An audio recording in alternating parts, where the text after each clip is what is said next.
Ladies and gentlemen, welcome to The Right Time, a Wave original. My name is Bomani Jones. Thanks for listening wherever you get your podcast. Thanks for watching us on YouTube. Subscribe, like, rate us, review us, give us 5 stars. You only give us 4 stars. You probably remind me a lot of today's guest. Coming to us live from the Ranger Tailgate, new podcast, college football with Van Lathan over there at the Ranger. Joel Anderson, what's going on? I don't like the reputation I'm getting to be as a hater. Because you know how like on reality shows, how someone doesn't realize they're being portrayed as a villain until they come back home, and then they're like, oh man, everybody hated me. So then they come back to the reunion show all mad, and that's me because this is not fair. I'm a lover, not a hater. I would even say that I'm a romantic, but people are like, dog, what you're doing. What you're doing to my reputation? What you're doing? I feel like my word. I feel like my words. People are taking my words out of context, and because people will be on in comments on YouTube or Instagram, and they'll be like, "Oh, Joel being a hater again," and I'm like, "What are you talking about? I'm not a hater. Joe. I'm a lover." First of all, this is not like the reality shows where you don't realize you're the villain until you get home, because I be telling you. That's number one. Number two, I remember when I posted the pictures when I went to Taylor's wedding and I was in the tux, and immediately people were like, "Where Joel at hating?" And guess who was in the comments hating? And see, the thing was, it wasn't hate. I was saying you looked like a pastor, which is not hate. No. That was when I went to Trey's wedding. When I was at Taylor's wedding, it was in the tux, and they was like, "Where Joel at hating?" And you would immediately said that would be the other picture in a funeral program. Yeah, all I'm telling you is this. That's right. I remember people expect it from you, and you do it. Nah, I feel like they're extrapolating a lot from our relationship, our particular dynamic. I don't like that, because when I first started dating my wife, and her friends called me Compassion Anderson because I was just a compassionate person. I really have a lot of love for the world. I'm a wanderer, a romantic. I don't, the hater label does not suit me. Now, there are people I hate.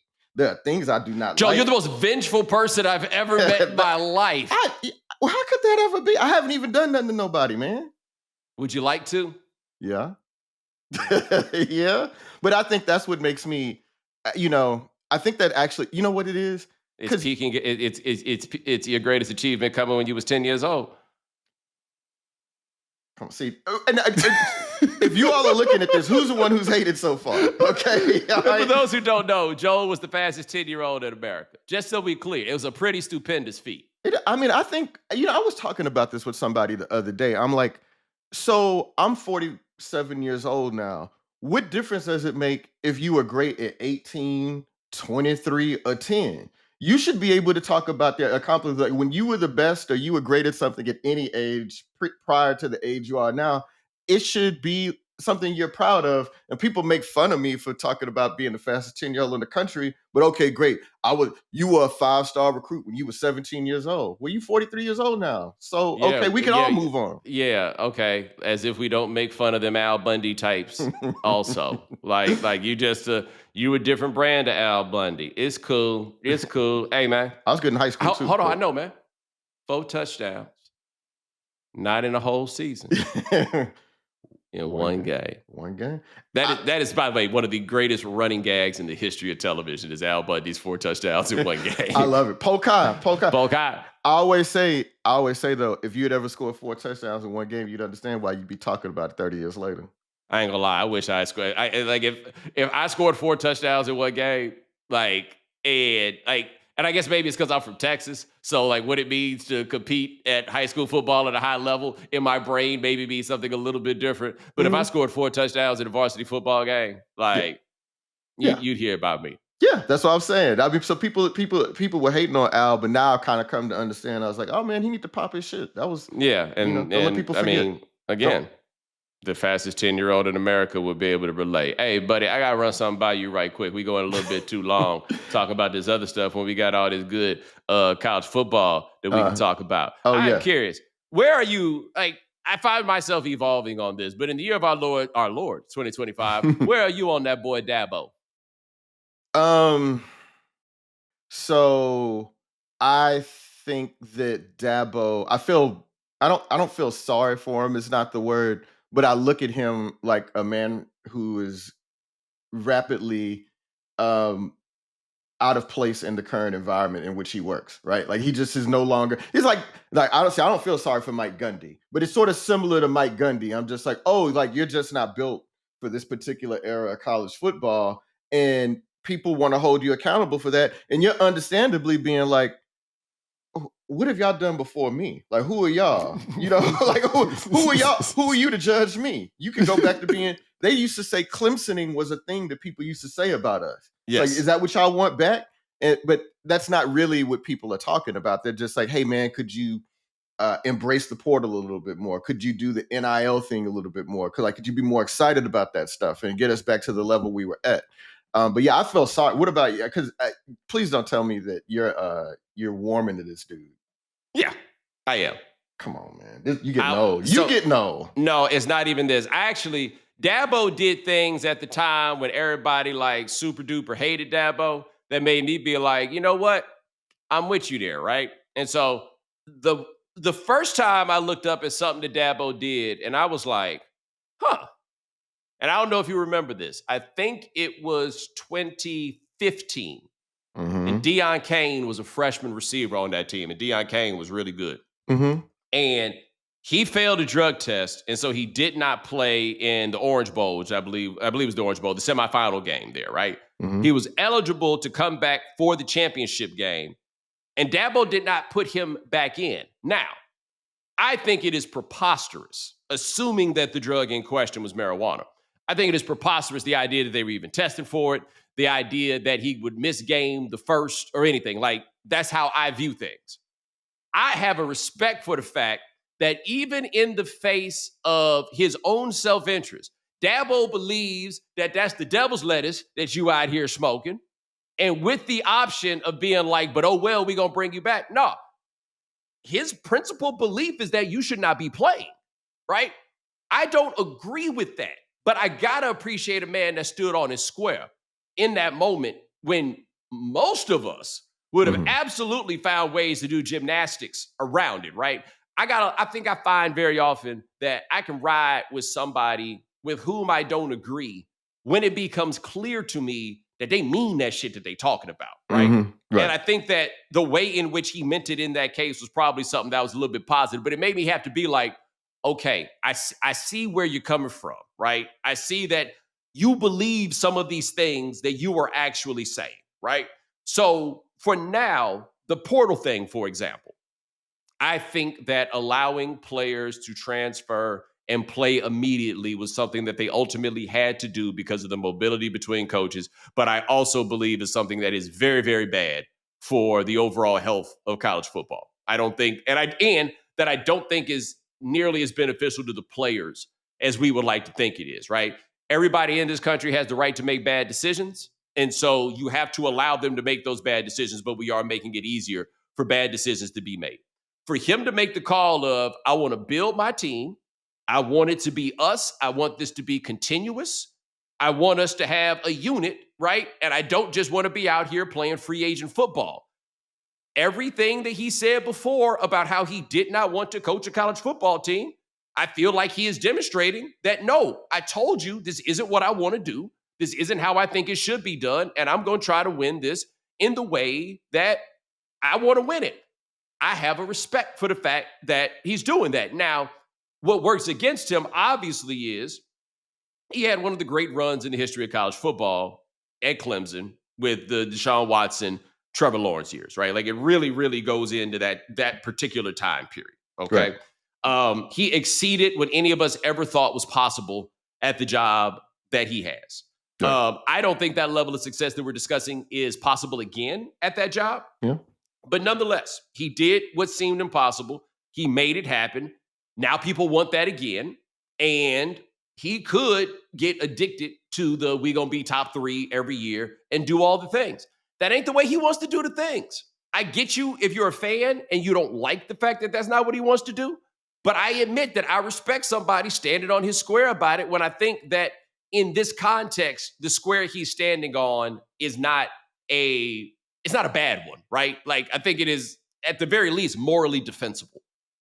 I mean, I disagree with him in his approach to this. But I think the thing for me is that is not his job. Like, he gets to hold that job, right? Like, that is a job that he has temporarily, but the job doesn't belong to Dabo Swinney. It belongs to Clemson, the athletic department, and the board of regents, and whoever else. And the job is what it is. If he had brought in a recruit and they were like, well, there's this whole new offense, there's a whole new style of offense going on. He's like, but nah, man, I want to run the wishbone. The kid, he would be like, no, man, when this recruit comes in, no, you got to play the way that I tell you to play. Like, this is what it takes to compete right now. And that's basically what he's doing. He's like not doing what the job calls for now. And if you don't want to do that, that's fine, but you need to do that somewhere else then, right?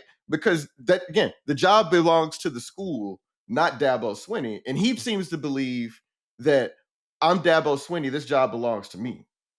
Which, for what it's worth, a reasonable position to take if you're Dabo Swinney. I understand why he believes that. Right? I mean, that's all I'm saying. Like, I think when he got up there the other day, it was like, y'all want to get me out of here? Cool. But y'all tired of winning? Man. I was like, hey, baby, I'm not even mad at you. You know what I call that? Winning? Like, all this winning we've been doing. Y'all don't want no more of that winning? You know what? That's the old Nolan Richardson. When you dead under fire, he's like, well, that's the thing. He didn't say that, right? Right. Nolan got us there. They can give me my money and I'll leave tomorrow. And yeah. It's like, bet. Yeah, they're like, okay, get your black ass out here then. Yeah. But hey, Dabo, I don't think that we truly give him enough credit for being the outlier that he has been in working at that job. I don't think we do. I mean, what else is he supposed to get? People say that he's great. He's won a couple of championships. But hold on, how great? When you say that people say that he's great, he's the best coach in the history of Clemson. I think that's a no-brainer, okay. Right? I think we underestimate winning 2 championships in 3 years and going to 3 or 4 national championship games. He went to 4 national championship games at Clemson. Mm-hmm. Again, at Clemson. Right. Schools do not rise above their previous level very often, let alone do so consistently. You don't even remember that time that your little school went to the national championship game, that little blip. You know what I'm saying? That just like, it doesn't work that way. This dude and what he pulled off, I think, is far more of a historic accomplishment than we give it credit. He has as many national championships as Bobby Bowden. We do not think of Dabo Swinney in the context of Bobby Bowden. Now, granted, Bobby Bowden had 14 years in the row in the top 5, but we still don't. I still think that pulling that off at Clemson is a lot harder than it was to do what Bobby Bowden did at Florida State. Yeah, I get. Well, I mean, man, Florida State used to be like a teacher's college, right? Like it was a women's school once upon a time. Yeah, but Joe, we know what Bobby did. It wasn't genius, right? Yeah, it would, right, of course. But I guess I'm trying to think. I mean, again, I agree with you that I guess I just don't agree that Dabo deserves any more credit than he's earned. Like I feel like, I think some of that is that he's not been there long enough to be on the all-time wins list thing, right? Like I think that matters because that's what elevated Bobby and Joe Pa. Like they were there for 30, 40 years or whatever, and they got to be high up on those charts. And so people got sort of familiar with them in that role. But I also think that like he is responsible for the way people sort of regard him, right? Like he sort of played himself off as kind of the well, I'm just Dabo, blah, blah, blah. He doesn't like hold himself out like he's some sort of coaching mastermind. And so I think people are treating him accordingly. Well, neither did Bobby Bowden. Right. I don't think do people think Bobby Bowden is a coaching mastermind? No, but Bobby Bowden is absolutely regarded as a coaching legend. And I don't think that Swinney, and maybe it'll take a while before people can look, here's the thing I will say about Dabo. I was there for the early Dabo days. That old Takes Exposed dude used to go find all my old Dabo tweets. Oh, yeah. And I'm like, were you watching that game? Oh, yeah. It looked like he had no idea. Like, he does have a Gomer Pyle sort of vibe, right? That's the thing. Yeah. It seemed like but all those things being the case, I get why. And look, that's part of why people quit that job at Alabama is that nothing you did is ever good enough, right? Right. But this ain't Alabama, dog, right? Like this yeah. ain't, I feel like and we talk, one of the best things about college football is every job has different levels and every job has different expectations, right?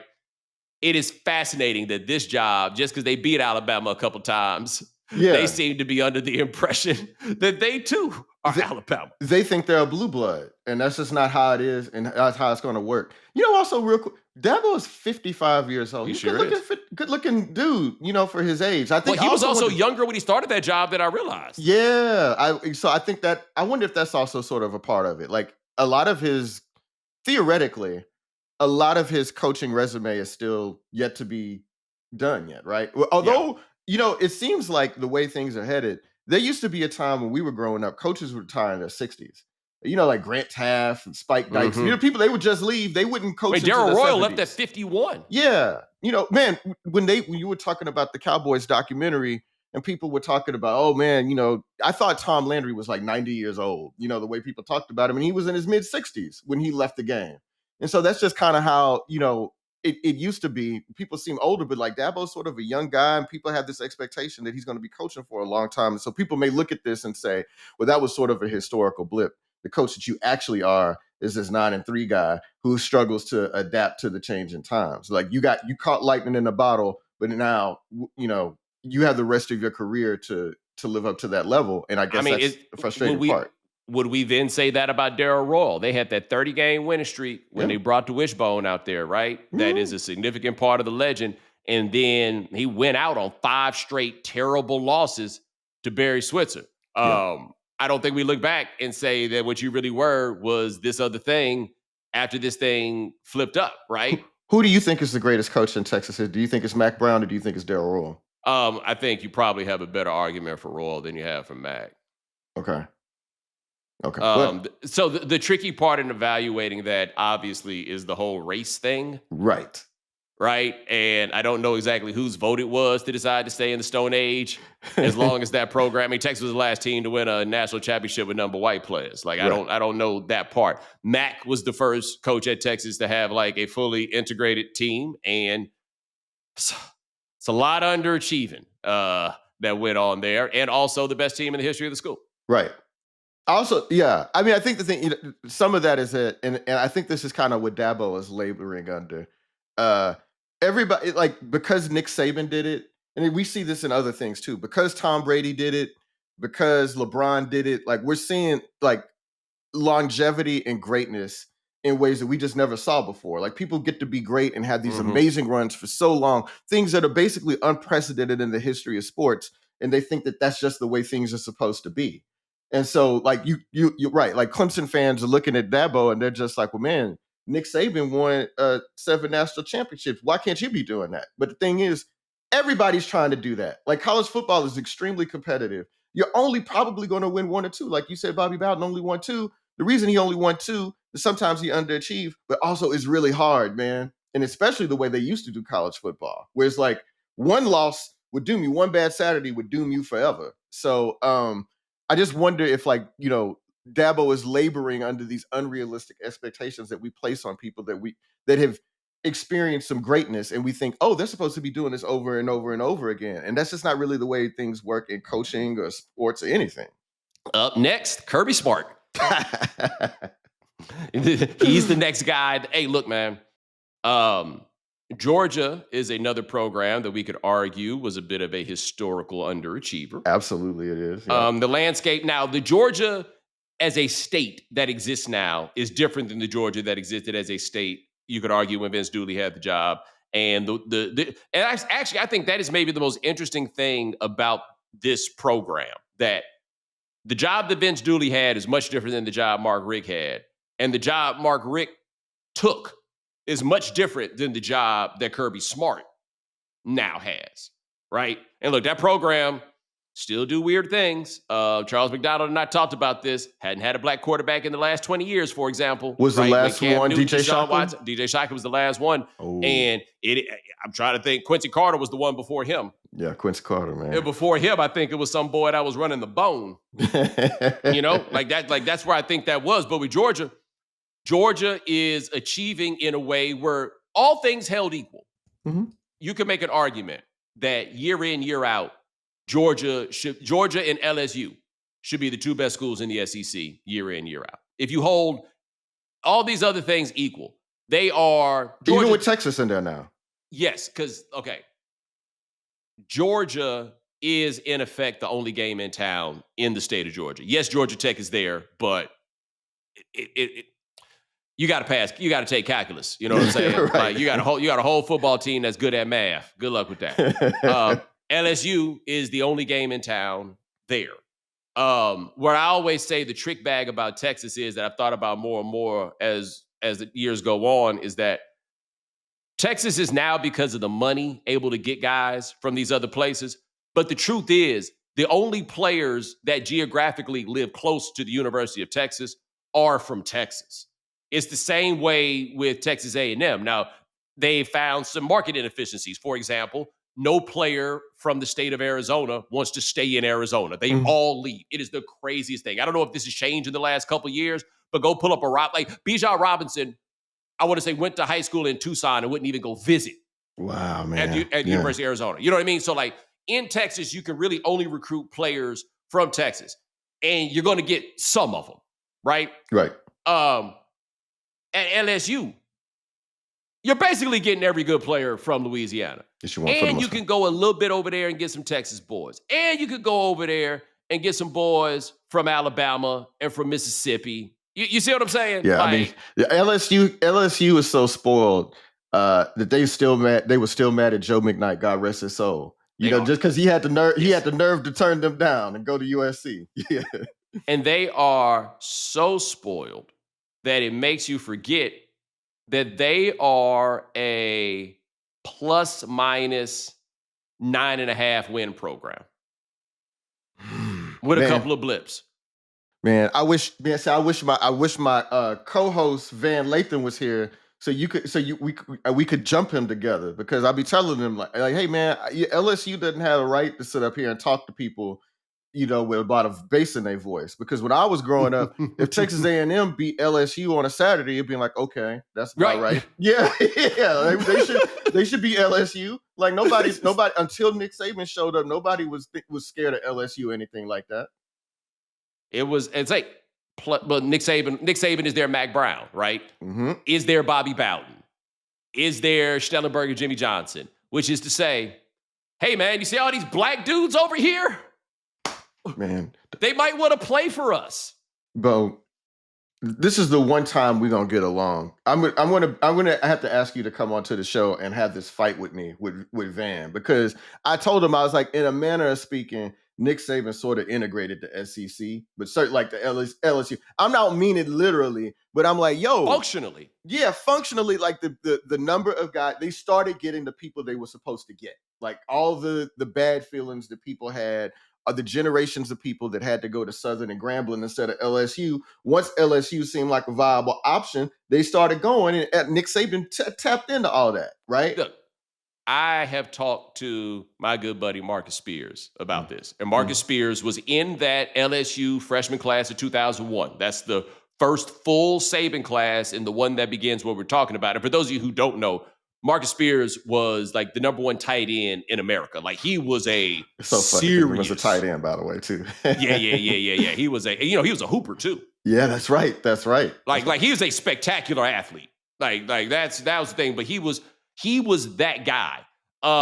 And he is from Baton Rouge. He went to Southern University Lab High School, which is what it sounds like, the high school on the campus of Southern. And he told me, we sat in the old huddle room at the Seaport, and he was like, man, what I knew was Southern. I knew SU. Like the idea of going to LSU was not something that he immediately was like, hell yeah, that's what we about to do. That's not it. So if you go look, even the Saban era is like a plus minus 9.5 win time.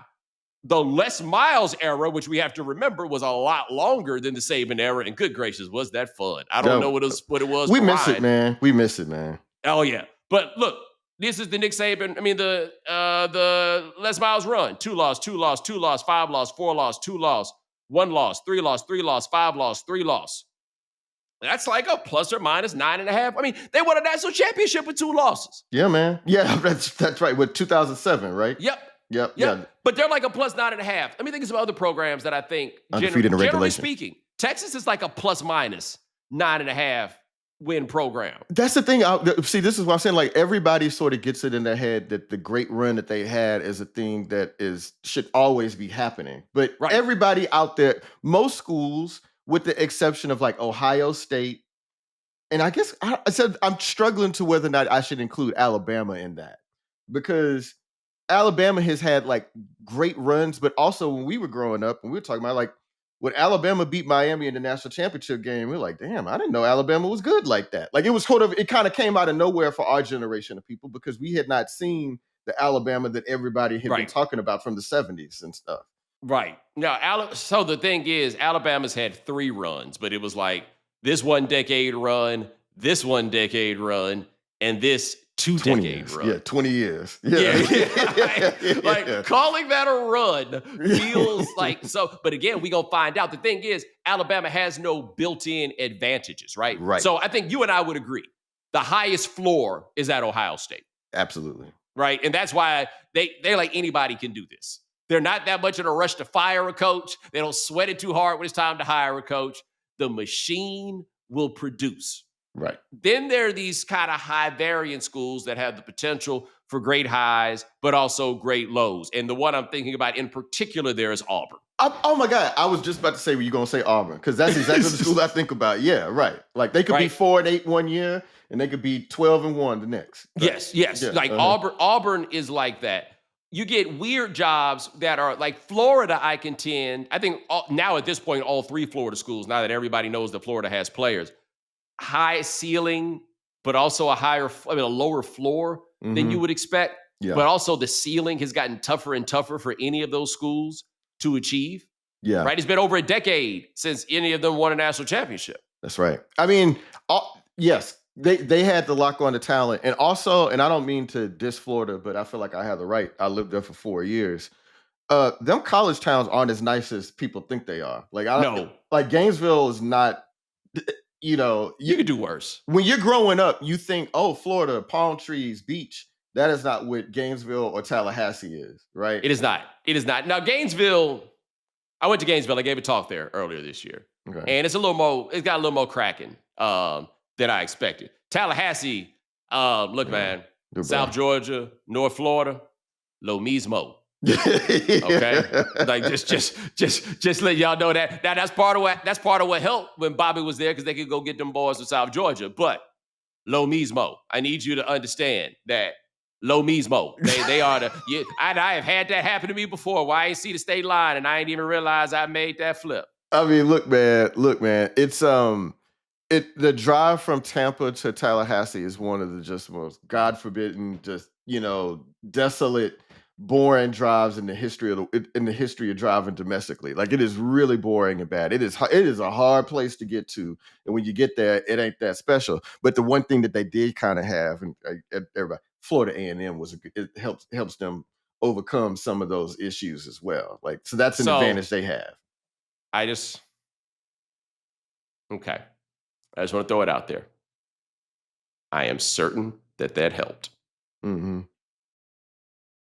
But you and I both know one of the selling points that they use in recruiting these boys, and it ain't what they got at Florida A&M. Well, everybody ain't Kendall Browse. You and I both know what they use as a selling point. Oh, I know. And it ain't what they got at Florida A&M. Yeah, that's fair. It's a bonus. Yeah, it's like, yeah. Like for those of you who was raised like that, right? Yeah. we can send you over there, right? And we can make it. You know what? Let's take a break and come back before we get crazy over here. All right, we will get back to Joel Anderson in just a second, but first, Ryan, you got any DraftKings picks for the people? All right, yeah, Bo. I like 2 players to score a touchdown this week. I like Jonathan Taylor to score a rushing or receiving touchdown against the Titans. Same with Christian McCaffrey against the Arizona Cardinals. And here's the kickoff opponents. New DraftKings customers get $50 in bonus picks with just a $5 entry on your first pick set. This season, play your player instincts. Download DraftKings Pick 6 app now.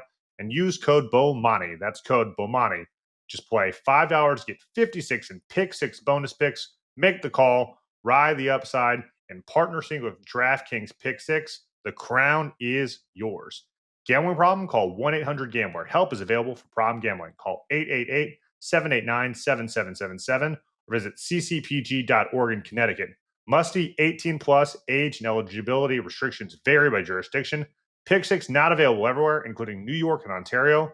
Void where prohibited. One per new customer. Bonus award is non-withdrawable Pick Six bonus picks that expire in 14 days. Limited time offer. See terms at picksix.draftkings.com/promos. What if a quarterback completed 4 out of 5 of his passes?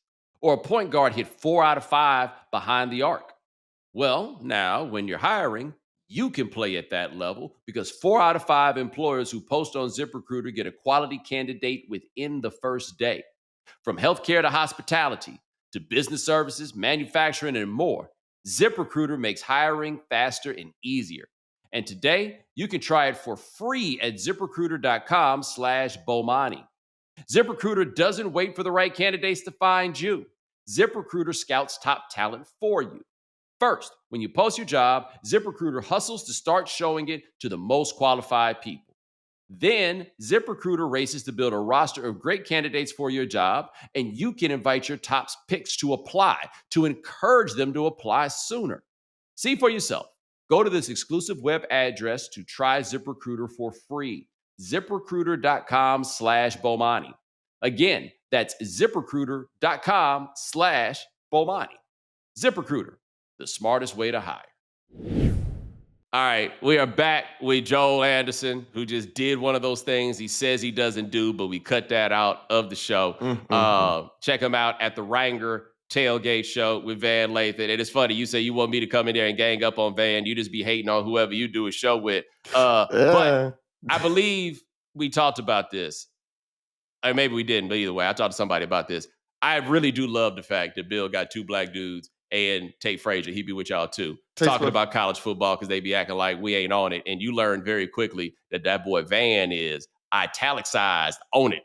Oh, man. I think the first team meeting I had with Van, and he was just like, yeah, well, I watch, I got all the message boards. He's watching all 22 tape. And he was like, all right, are we going to, so, one way that we can also learn the rosters too is by playing NCAA, 25 or 26. And I was just like, I haven't played video games in 18 years. And he was like, oh, just like the disappointment in his voice. He was like, oh, I guess you're not really serious about this. And I was like, oh no, man, I need to get up on my prep because he really does take this very seriously. Hold up. We tried to record this episode yesterday with Joel, and Joel told us he could not record because he had to prep. Yeah, so he could keep up with Van. Yeah, man, Van don't joke around. Van's media diet is crazy because he'll be like, yo, I was reading this or I was listening to this. And I'm like, how do you, he's now start watching a new show, the Gilded Age, Real Housewives of the Gilded Age or something like that. I'm like, how do you have time to do all of that? How to take in all this information? I just don't understand it. I ain't gonna lie, I kind of miss the days when I did this and I was that immersed, right? Mhm. Because one thing that people will talk about is, as I'll just use Stephen A. Smith as an example, right? More using him as an avatar than a specific critique of anything about him, right? Right. But I think that you will see people who can make the argument that he does not follow sports as closely as he once did, okay? I cannot say specifically or definitively whether or not that's true. I can say with a pretty good guess that that's absolutely true because you have to go do more stuff, right? Like you get into it and you start by being immersed in the information, and then that then leads to more and more responsibilities, more meetings, more flights. Like when I did the show on HBO, what I was shocked by was how much of my time was taken up by things that were not me working on the show. Yeah. You know what I mean? Yeah. Because it was just like, yo, this is crazy. Managing all this other stuff around. Right. Like in your head, and then doing press availability and doing all this stuff. But in my head, it was like, yo, all I'm going to do is just be knee deep in this show. And I was, but just not in the capacities that I thought I would be in. So like I remember when I worked local and when I worked for Page 2, where college stuff was my beat, dude, I knew the recruiting. I knew everybody's coordinators. Absolutely. Like, and it's even harder now than it's ever been because of the levels of player mobility. But I do miss that where I would just spend days. I just sit here and I just go on Rivals, and I wasn't even just there taking notes, but I would just pass time looking at this class, looking at that class, looking at this, and just having it in my head so that one day I could pop up and talk about it. Bro, I would just read through this. Like it took me like 2 weeks. It took me like a month. I ordered this, and it took me a month to finally get to it. Yeah, man. I have my Texas football down here. I was just about to ask if you got Dave Campbell Texas football. Yeah, I got it right here, and it still looks nice because I've not had as much time to read it as I would like. But yeah, man, it's just I would love to be immersed in all that stuff too, but it just doesn't work like that. And plus, like it used to be when I would be done with work, I kind of could chill a little bit, but like I probably work harder when I'm not at work than when I'm actually working. So there is that. But to your point about Bill, man, I'm really glad that Bill saw something in me and Van. And before I'd even got to the Ringer, when he was saying, he's like, yo, I think a year ago, he was like, well, how would you think about doing a YouTube show with Van for college football? And I was like, hell yeah. Like, why wouldn't? And I think that says something really good about Bill. And I think partially it's because Bill isn't really a college football fan. He don't care about football. Like he knows who Arch Manning is and all that, but he don't give a shit about the stuff, the granular stuff like we do. But I think, and if you allow me to make a generalization here, I think when white folks think of college football, they don't think of us unless we playing. Yeah. I've talked about this. They don't. Yeah. And for so many, it's because we're not really a part of their college experience, no matter what. Like classes, dorms, Greek life, alumni events, we're not really there. Right. Mm-hmm. So they don't come to think of us being at the tailgate. They don't think of us, having a tradition at these schools. And that's kind of true because most of our affiliations or our fandoms with these Power 4 schools, that ain't got nothing to do with family. Our family didn't go to none of them schools, No. Well, like you and I talk about this thing where I don't root for Texas anymore, but because Joel struggles with coming up with new material. Sure, he don't root for Texas. You ain't heard me say nothing at all close to rooting for Texas in 5 years. You're trying to be respectable. I get it. I appreciate you tucking it in, but that's fine. No. Like for a moment, I need you to ride with me and understand where I'm coming from here, right? Like it's just not the bag anymore. Yeah. Joel gives me hell about rooting for Texas because Joel is born in Texas, even though at his core, he from Arkansas. Don't do that. At the core of who you are. Don't do that. You from Arkansas. My mama don't even say she from Arkansas. She's from Louisiana. That don't change what it is. Now do it. She's from West Monroe, Louisiana. Okay. Even better. So you can't help where we from. Shout out to Andrew Whitworth, by the way. Yeah, right. You can't help where we from. Yeah. But anyway, I was not born in Texas. We moved to Texas when I was 7. So there's a bit of, it's easier for somebody like me to root for the University of Texas at my age because I'm not from the place, right? And my parents are not from the place. So there are things that you associate with it first and foremost, like, these are the races that are closest to us. That to me doesn't quite land because I grew up around Aggies. You know what I mean? Like it doesn't land with me in that same way.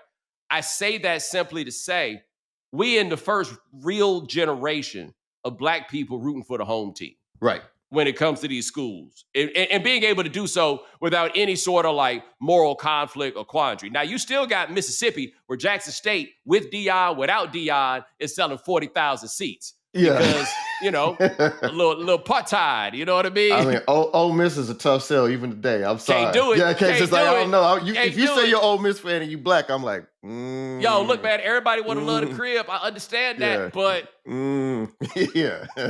can't do it. Can't do it. But like the idea of my daddy rooting for LSU. Yeah. Dude, I was at a bar in New Orleans. I forget how long ago it was. Man, I heard these two white men arguing about between two different players that definitely played before they had Black people on the team. And it felt like they was too young to be doing that.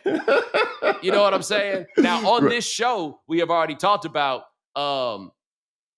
Steve Van Buren was a running back, but he should have been a quarterback because somebody was passing. Right. You ever looked at a picture of Steve Van Buren? I don't think I have, actually. And for those who don't know, Steve Van Buren was the all-time leading rusher in the NFL, I want to say before Jim Brown. Steve Van Buren played for LSU in the 1940s. Yeah. Yeah, you looking at him right now. I see that look on your face. Yeah, Well, it said he was born in Honduras. Yeah, that's what I'm saying. Yeah, okay. How did he get through? Yeah, man. How did they not? First of that all, curl, how did he had a little Southern curl not in there. snitch on him to get him over to them? Look at that curl. He looks like does he look like Stan Verrett? He's an Opelousas all-star. Yeah.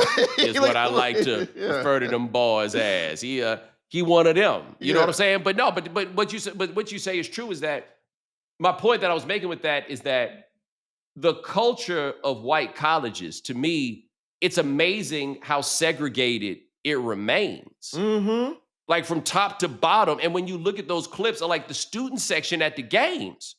Now, when I was at Carolina, I felt like black folks was going and doing that stuff, right? But when I look, it'd be one black person that I know I wouldn't hang out with, surrounded by a bunch of white folks that I know don't want me hanging out with them.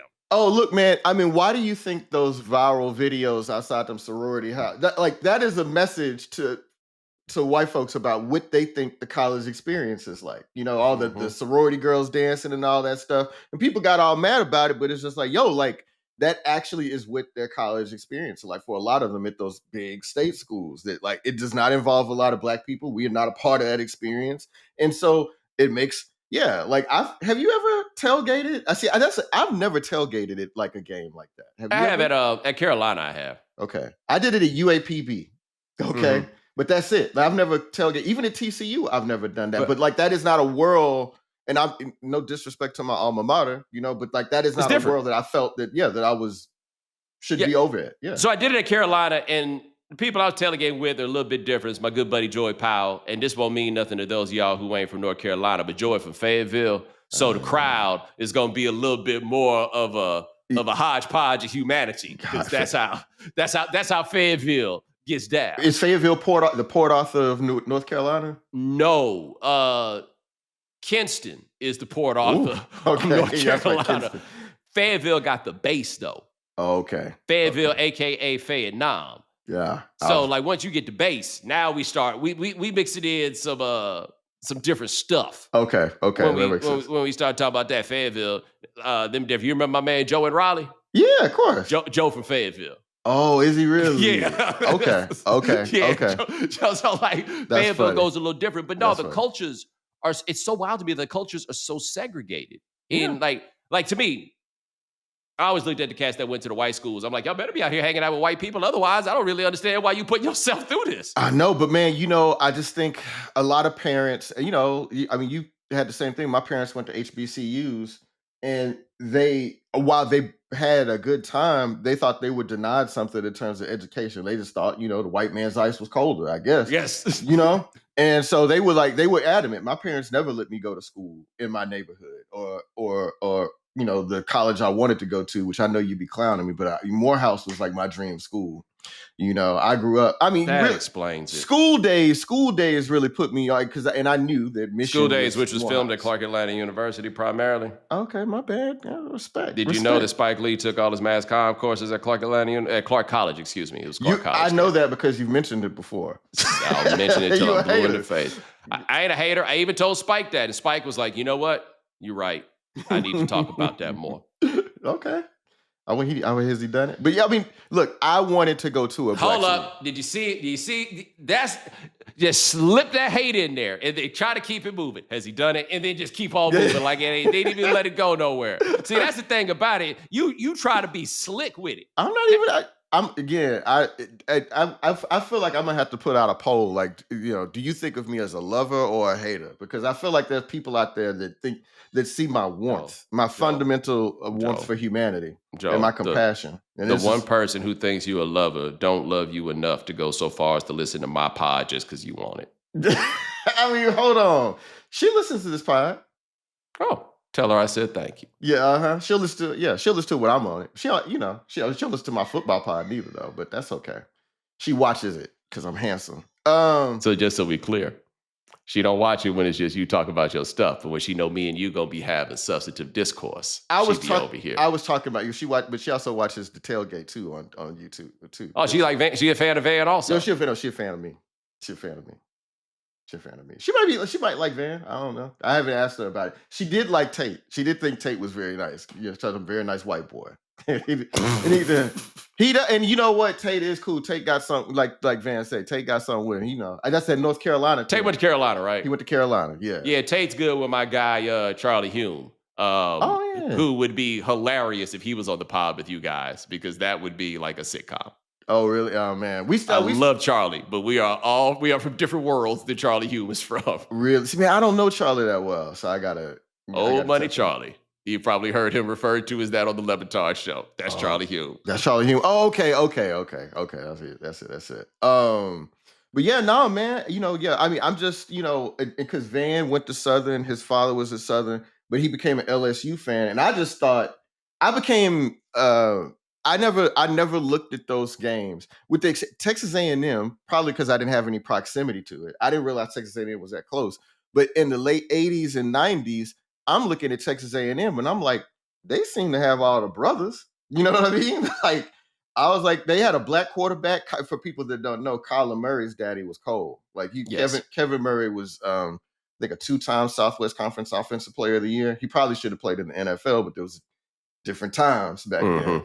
But and so I looked at them and I like, oh, U of H seems like, for, you know, close to home and whatever else. But like I looked at UT or SMU or Baylor, any of them other schools, and I'm like, oh, I don't, even looking at the crowd, looking at all that didn't look like anything that belonged to me. And so I'm much more related to like the HBCU environments and stuff like that. And yeah, I mean, obviously it's changed. I had to go to TCU and stuff changed. But yeah, man, we just thought even the schools that are allegedly integrated are not that integrated.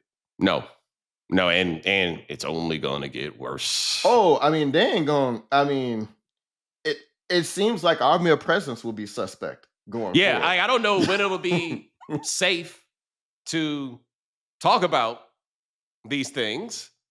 The point that I always make about diversity, any standpoint. A, it's always come through some measure of force or necessity. And B, always for the express purpose of operating in service of white men.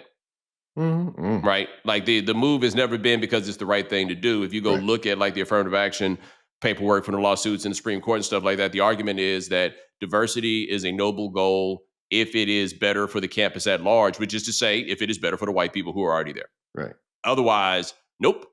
No thanks. Well, I mean, one of the most notorious desegregation stories in college football history is like, if you really think about it, it's really ignoble. And where Bear Bryant gets his ass kicked by Sam Bam Cunningham at USC, and he's like, well, I got to get me some of those. It ain't like, well, I think it would be the best thing to do. And of course, like that story is possibly apocryphal. It's apocryphal. Well, they already had a brother on campus on the freshman team. Yeah, right. They had already kind of started. But like even the stories we tell ourselves about like why a school would want us is about, well, we got to compete because they bringing in some now too. It ain't never because, oh, this would be enriching. We could all benefit from this, and other people in other parts of our communities could benefit from integrating these institutions. Yeah, there's just always, like you say, like, you know, we need you to come over here and help us with this. Yeah, I will say this though, for a school like Alabama, right? So let's like, when you think about the schools that have been historically ahead of the integration curve, and the University of Texas, excuse me, they were definitely not ahead of any integration curve. The University of Houston, got to do what you got to do. Right. Yeah. Right? Like this is the only chance we got. They were ahead in football and in basketball. In football, they were ahead in integration and ahead in scheme. Right. And in basketball, kind of sort of ahead in scheme when the scheme was run and jump. But at a time when people are afraid to run and jump, right? Right. But like football, with Houston in football, they invented the veer, right? The invention of the veer is at Houston, the run and shoot in the late 80s, and the Art Browse offense in the mid 2000s, right? Like they've been at the forefront of three significant offensive paradigms in the sport because you got to do what you got to do. They've always had to innovate, right? Right. And their innovation, like Bobby Bowden, what was his great innovation? Why don't we get some of these black guys to play for the team? Even I hear some of them can throw, right? Like even it took Miami a while to get around to that idea where that was also their innovation. What I do say, I appreciate, and I look at this with a school like Alabama, for example, and as much as we look at it as, man, you only came and got us because you needed us, and there's a deep down, we're not going to get out inwarded if that becomes the game. But Alabama did, in fact, decide that they would not get out inwarded, and they were handsomely rewarded. Yeah, they once they had to do it, they did it. You know what's another school that's like that? That we Oklahoma, man. Oh, Oklahoma's at the top of the list. Right. Like, oh, what are we talking about here? We got to be serious about this if we're gonna do this. Like, you got to think about this, right? I know that when my mother got to OU in 1960, that they had already integrated the football team. Now, keep in mind, my mama gets there in 1960, and she and the group that she worked with, first order of business was to begin to desegregate Norman, right? So, like, let's not act like everything was sweet there. However, Texas, I think, still has the all-time, like, the lead in that series. But if you go look at the day that OU integrated, yeah, the tides turned, and they went and got. It's really part of it is Oklahoma in general. What we're really talking about is Switzer, right? Switzer, as is off the case with white men of his particular ilk, was like, the hood love me, baby. And he was right. He was right. I mean, you saw that Cowboys doc. I know you weren't a huge fan, but one of the things that was good. Yeah. And one of the things that really comes through is that, like, he, in spite of whatever his political choices are now, he seems to care about his players, and his players really seem to care about him. Like, he seemed like he was fundamentally a good dude, right? Yes. Yeah. And so Switzer, people can do that. I think in late life, what happened to Switzer is, and I think that this happens to a lot of guys, you see it happen to a lot of white liberals at points. Deep down, man, they just like us. They want these white people to love them. You know what I mean? That's right. Right? Like, they don't ever want to get too far afield. Okay, I'll put a better example of this is bourgeois black people who deep down inside still want the hood to love them. Mm-hmm. Yeah. Right? And when they come and they get around those dudes, I don't know if I ever told you about the time that I met Roland Fryer. It was very clear. Oh, this is like 20 years ago. It's an amazing story for another day. Okay. But it became very clear to me he wanted the hood to love him. Mm-hmm. And then I went to a dinner with him where he wasn't with the hood. And, well, let's just say he sounded a little bit different, right? I mean, yeah. He tried to explain to me, you know what I'm saying? I grew up with my grandmama, you know, and, you know, I just want to do this for black people, right? You know, but like deep down, them cats all still want us to love them. And when they're put in those situations, and a cat like Barry Switzer is the same, where Barry Switzer out here hanging with us, and we all know his story. His daddy was the bootlegger, living on the black side of town, kicking it with black women. Everybody knew all those things. But there's a part of him that always wanted the acceptance of these other people. Right. It's really funny you say that in the same week that this Alfonso Ribeiro clip of him at the tunnel is going going viral, because it's just like, oh, what, Alfonso's from New York though, you know? But I can't tell what's what. Yeah, right. And if you haven't seen this clip, if you remember the episode of The Fresh Prince where Will left Carlton in Compton, yes, and he came back and he had on a do-rag and a silk shirt, yes, and Will told him he looked like a pirate. Yeah, uh-huh. Well, that version of Carlton was at the tunnel in New York, and he just turned on a whole new vibe. It was a lot closer to the Alfonso from, what's it called? Silver Spoons? Silver Spoons. Yeah. The breakdance at Alfonso. The funny thing, too, is he still came in like a Carlton uniform. Like, he was in the tunnel in his car. It wasn't like he had streetwear on. Oh, my God. I feel bad for him, because I think he probably just didn't know that's where they was going that night. First of all, that's how you know which was the real maybe. Right. I can tell you about the time that happened to be in Pablo. Somebody invited me and Pablo to some party in, I want to call it 2017, right? Mm-hmm. And I'm like, cool, let's roll. But I remember my good buddy Ken Gibbs told me that when you move to New York, it takes you 2 years to get your gear right. And I didn't really understand what that meant. But then you live here and you get it. Yeah. Like, if you're going to be a type that goes to stuff, you got to have so much gear Man. because there's so many things, right? Right. And so I did not have adequate gear, but I needed to look like I had something. And so I had on a button-up shirt and like an Argyle pullover sweater or something because I just thought it was like a reception of some sorts. Yeah. But I didn't realize it was fashion week. Oh, man. And so what made it worse is not simply that I was not dressed properly for the occasion, it's that I was clearly trying to dress for something. Oh, yeah. And right? I clearly, to the naked eye, thought I looked cool when I walked in the spot. And then a photographer from the New York Times was like, yo, can we get a picture of you guys? Oh, man. And they were like, can we get a quote? And I said, yes. I wish I had known it was fashion week before I picked out my clothes. That was what I had picked. And Pablo didn't look like necessarily cooler than me, but he did look like he had a style going. Yeah. Right? Like he looked like he had his own thing going. Man. I looked like it was lunch money for sale. You know what I'm saying? You were like, you were the I ain't fresh guy. You know what I'm saying? I'm not fresh. Yeah, that was exactly it. And so I felt like I knew that's what happened to Carlton. On that case, he went somewhere where he had to be dressed up as Carlton. Man. And then it was like, yo, you try to go to the tunnel. He's like, I got to change clothes. Man, you good? No, man. Carlton. No, man. When I moved to New York when I was 35 and I had to work at the new BuzzFeed. And so I've been wearing clothes. I considered before this, I've been living in Tampa and Shreveport. Okay, those are the places I lived. Then I moved to New York at 35. I'm broke. And I remember I coming into work. And my boss, shout out Shawnee Hilton, man. Shawnee is great. And she was just like, you know, she said something about my clothes looking kind of dusty. And I was like, oh man, I look like raggedy up here. Like these clothes are not, like these clothes don't hit. Like if I have a crease in my pants, like people are going to make fun of me. Yes. You know, man, the other night I got invited to something that was cocktail attire. And I had planned to go, and I fell asleep before I could go, unfortunately. Old.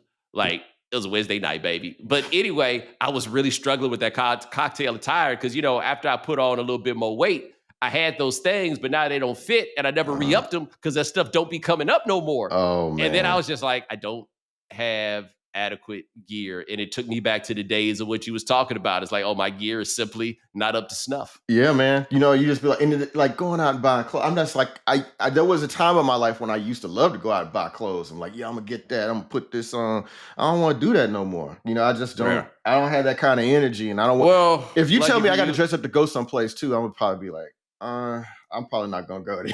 Yeah, well, lucky for you, buddy, you're married, and therefore it doesn't like the urgency around such matters. This is fair. It's a little different. Like I gotta figure something out. I want to do one last college football thing before we go, because you know we wound up going places. It's all good though. Mm-hmm. Is the U back? So I was having this conversation with somebody. So I think Miami is really good. They might have the best defensive player in the country. Like Ruben Bain seems like he would have been right at home on them old Canes teams. But didn't his daddy play for him, right? That's right. I think that's right. That's right. He's Tobin's son. That's right. I think that's right. But so I think the thing is when people talk about is Miami back, they don't mean is Miami good. They mean, how can I say this? By the way, he's Ruben Bain Jr., so he's a nephew at best. Oh, nephew at best. Okay, all right. But all good. It's in him. Like you can see that the cane is in him. Like he's got the whole Alvin Mack kind of personality about the man. But when people are talking about is the U back, I'm still trying to figure out. I'm just gonna say it, and y'all bleep it out if y'all need to. Them teams were niggerish, dog. You know what I'm saying? And like that's what I like. When I'm thinking of the U and all that fun stuff, I'm thinking of, Randall Hill running all the way through the Cotton Bowl tunnel. I'm thinking of Michael Irvin getting up dancing on you and all that stuff. And elaborate hand celebrations. Yeah. Do you think of the 01 Canes though? Because they did not have that personality. So that is interesting. But they still kind of had a little bit of an edge to them. Remember the 7th Floor Crew and Well, that was the later guys, but yeah. The 2003 team. I think maybe they were still living off the fumes of that. And because they were so great, like they were inarguably amazing and they were so talented that it felt like they were sort of like heirs to that era.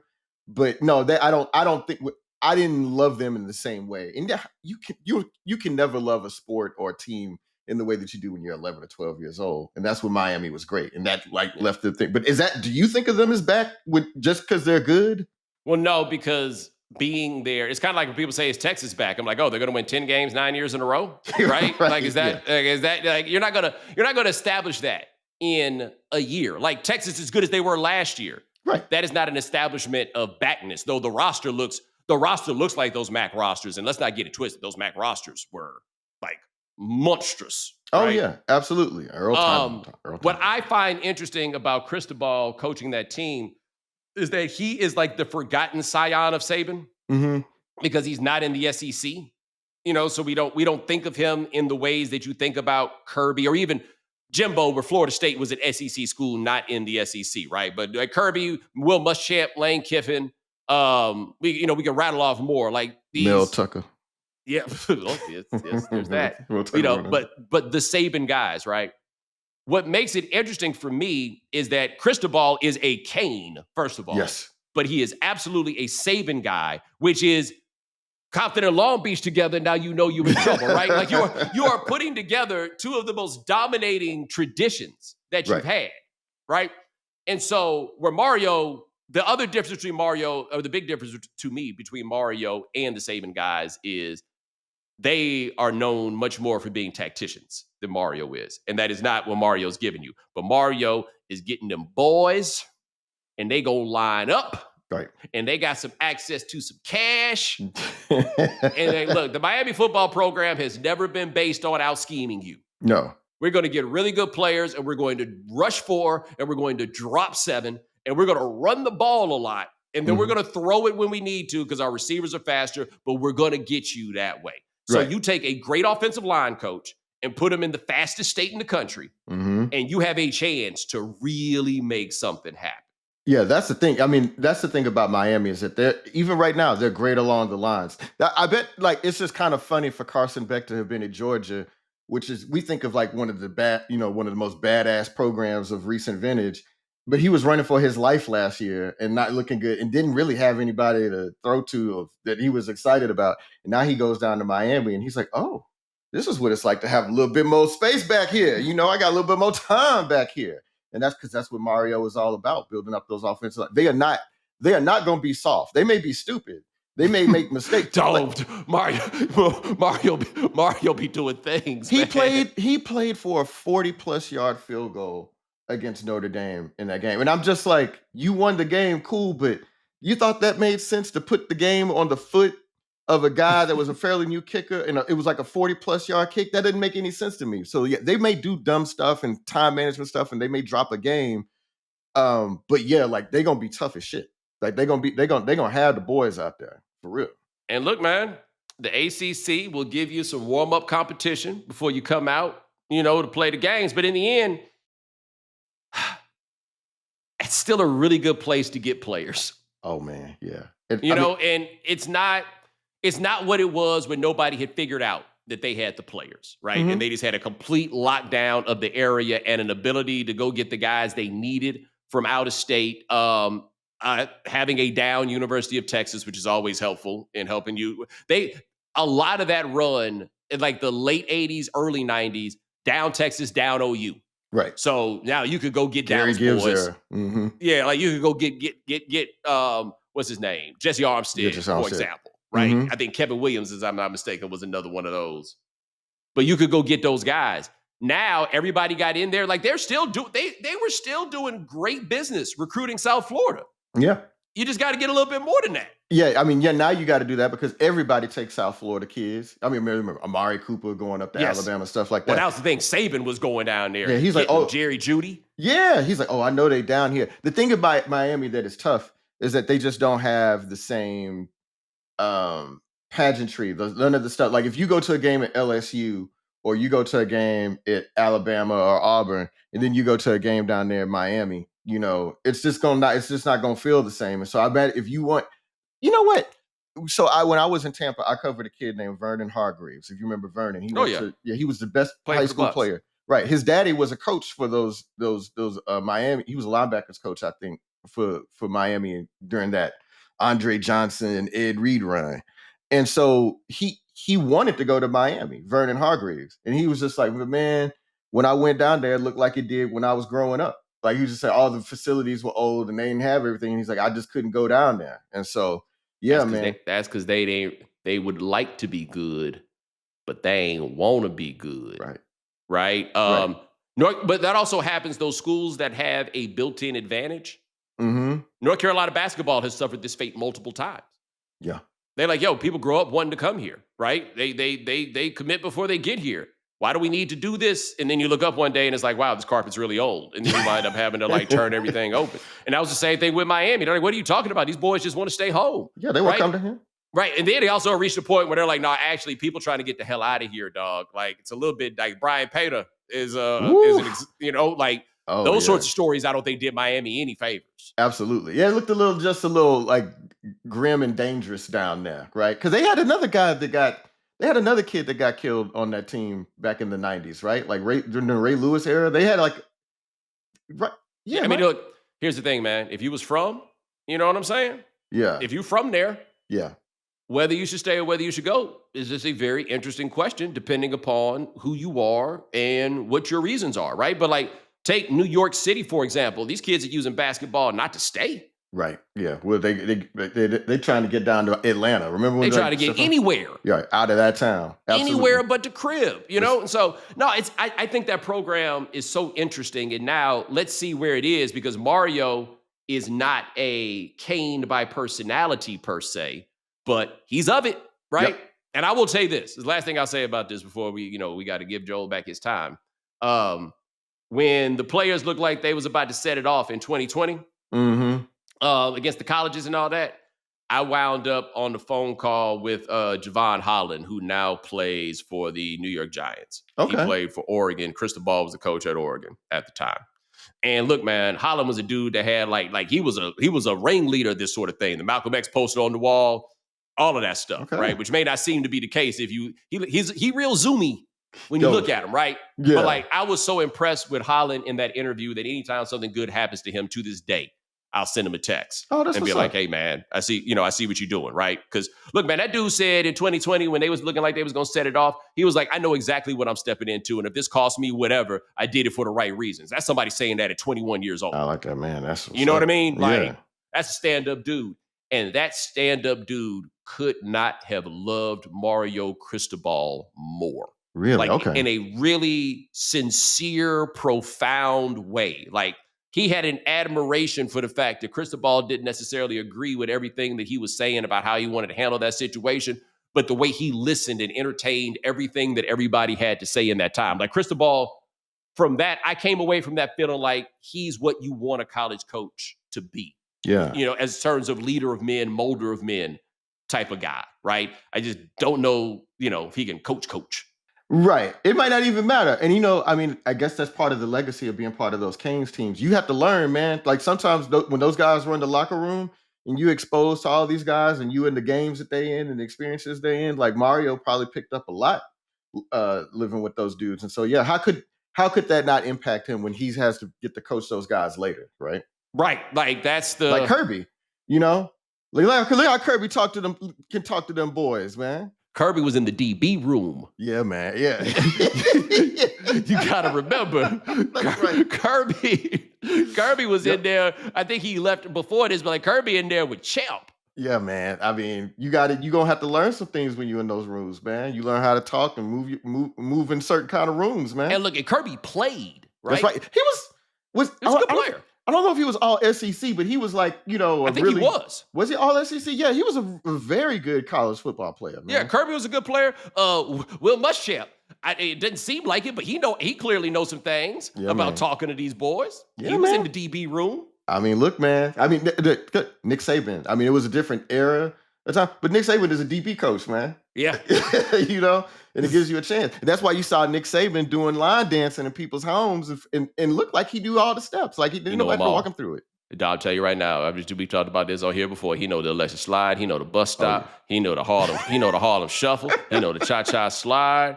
You ain't sneaking nothing past Nick. Oh, he's seen it all. He's seen it all. At all. And Ryan hit it correctly. Yeah, Kirby Smart is intercepted to Peyton Manning. Kirby Smart was, as a junior, second team All-SEC. As a senior, first team. See? All-SEC. I knew it was good, man. Yeah. Kirby could talk. That pregame speech, man. I guess it was before Florida. I was like, man, that shit got me hyped. He got me want to go out there and run into something, you know? Yeah. Hey, man, he got it done. But look, that is Joel Anderson, who probably a 2 maybe on his capability of hating and what he did not do. You know what I'm saying? You was in a good place today. I appreciate you for that. I tried to do the right thing. We had to restart a few times, but that's okay. Always trying something, man. Check out the Ranger Tailgate Show with Joel Anderson, Van Lathan, and Tate Frazier. Right? I feel like I got to have Tate on the show at some point. Otherwise, they're going to think I'm discriminating. Yeah, we could bring Tate on with us. You know, maybe we could do it that way, too. I ain't going to lie. Your co-sign on him is going a long way. Yeah, I like Tate. He's a good dude, man. That's good to know. That's good to know because it's going a long way. That last name combination. You know what I'm saying? Yeah. I never know what to do with that. Yeah, he got it, like Van said, Tate got a little shit to him, man. It's all good. Yeah. Okay. That's good to know. Brother, I appreciate you. Always, brother. Anytime. All right, now, ladies and gentlemen, thanks so much for joining us here on The Right Time. We do this here 3 times a week. Ryan Brumley handling everything behind the scenes. Thank you, sir. Remember, follow The Right Time. Subscribe, like, rate us, review us, give us 5 stars. You only give us 4 stars. I'm inclined to believe you are a hater. And we'll talk to you guys in a couple of days. Take it easy.